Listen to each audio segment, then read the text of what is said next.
All right, here we're going to take a look at how a couple of basic principles can be used to guide a team to read and react to each other in a free-flowing offense. And this is kind of a basic set that Denver runs when they get into their flow offense. You got a ball handler at the top of the key. You got two guys on each side of the court here. On the right side, which is going to turn into the strong side here, you got Monte Morris and you got Gary Harris. Gary Harris in the corner, Monte Morris on the wing. Jokic goes to attack that side of the court, and that triggers those guys to make a read. Monte Morris is the first guy to make a read. He can come and receive the dribble handoff from Nikola Jokic. He could set a pin down in the quarter for Gary Harris, or he can elect to cut through. Here you see he decides to cut through, and now Gary Harris has a couple reads to make. Gary can come off of Nikola Jokic for the handoff, or he can cut backdoor. Or he can even set a ball screen on Nikola Jokic if he's feeling like doing that. He decides to curl around. Jokic doesn't like the way the defense is playing him there, so he decides not to hand the ball off. But here's what I love.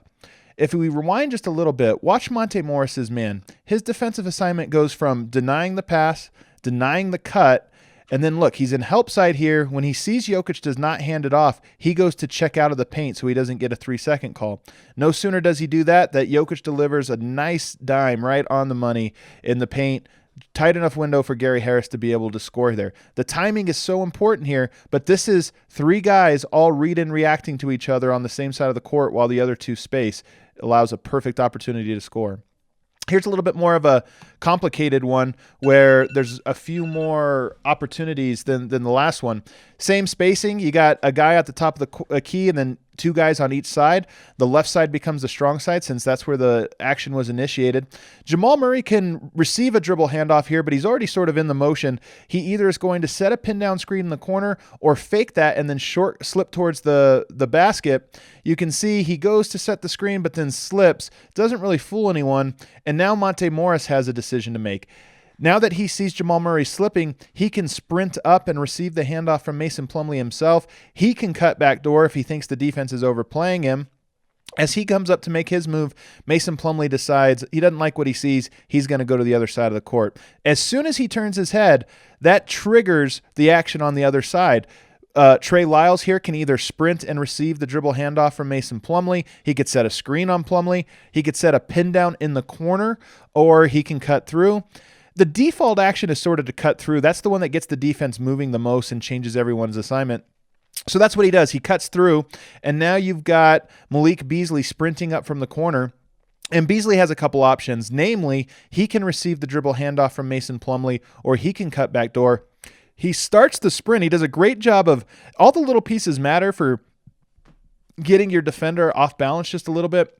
Here you can watch, he sprints towards the ball, but then cuts back door, gets just enough separation for Mason Plumlee to throw a great backdoor pass here to him, and he's in position to make the drop-off. Now watch the defense here. If we follow Trey Lyles' guy, he goes from denying the pass, denying the cut, to help side, all within the course of about 2 seconds. Really, really difficult to defend.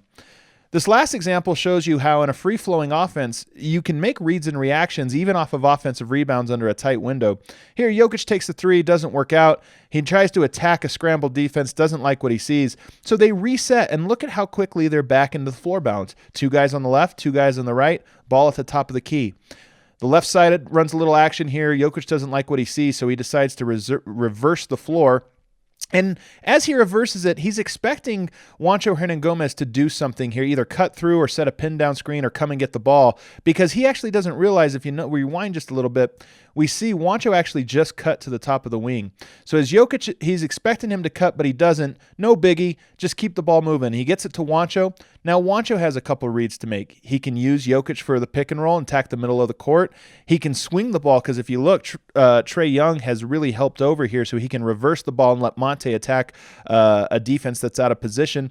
He can dribble handoff to Gary Harris in the corner. He can try to attack one-on-one, or he can just pass the ball to the corner and then open up a whole new set of reads. He gets it to Gary Harris in the corner, and here he can either cut through, he can set a down screen or a pin down screen on Gary Harris, maybe even a double screen bringing Jokic over so Gary can attack the middle of the floor. But if you look at the clock, there's just 4.5 seconds left.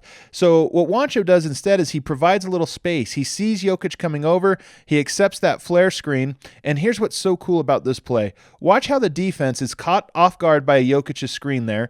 It decides to go over the screen, and Juancho very quickly reads all of this and decides to cut through, creating the most space and even getting an open layup lane for him. And even though Gary Harris doesn't see him on this cut, he could have had a nice easy dunk. Even though Gary Harris misses that, Juancho's now in position to grab an easy rebound and put back.